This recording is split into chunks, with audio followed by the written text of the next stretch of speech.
ni Done Kizigenza twimanukira n'akarimbo keza cyane Remember Me Lucky Dube. Nkatura abanyeshuri bose twiganye, wavuye mu mujyi imyaka yose ishize, ndetse unsezeranya kugaruka no kwitaho. Ubu ngubu navuga ko hashize imyaka myinshi, gusa nta gakuru kawe papa. Mama yishwe n'indwara y'umutima imyaka myinshi ishize, ndetse ubwo yagendaga wishakiye undi mugore. Ngubu ninjye wasigaye mu muryango njyenyine. Papa, aho waba uri hose nyibuka. Gusa ibyo waba ukora byose njye ndagukunda. Ati papa, aho waba uri hose byibuze nyibuka, kandi ibyo waba ukora byose ndagukunda.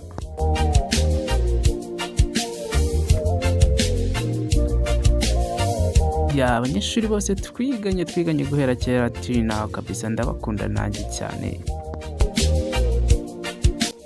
Done Kizigenza,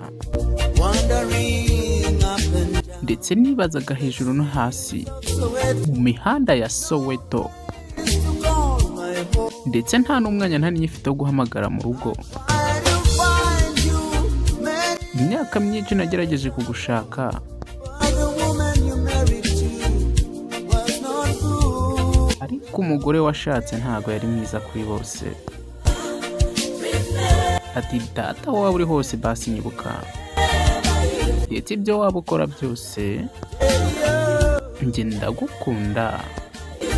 Data, aho waba uri hose nyibuka, icyo waba uri gukora cyose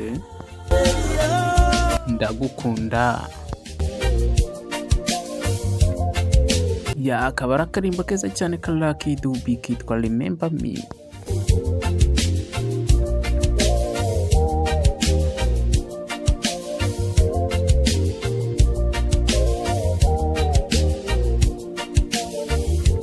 Inshuti zanjye n'abanyeshuri bose twiganye, kano karimo nk'abatura Remember Me.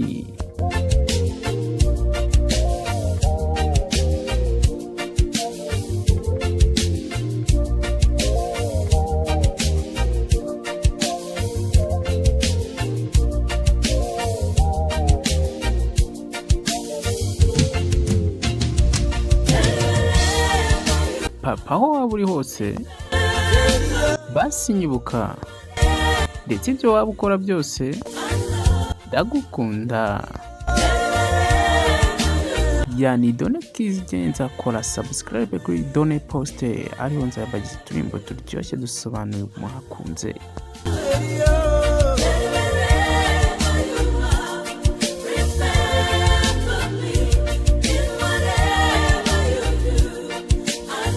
Ibyo waba ukora byose ndagukunda papa. Ati data, aho waba uri hose basi nyibuka, ndetse ibyo waba ukora byose njye ndagukunda. Instagram, TikTok ndetse na Facebook ni Done Kizigenza. Let's make a flow me please.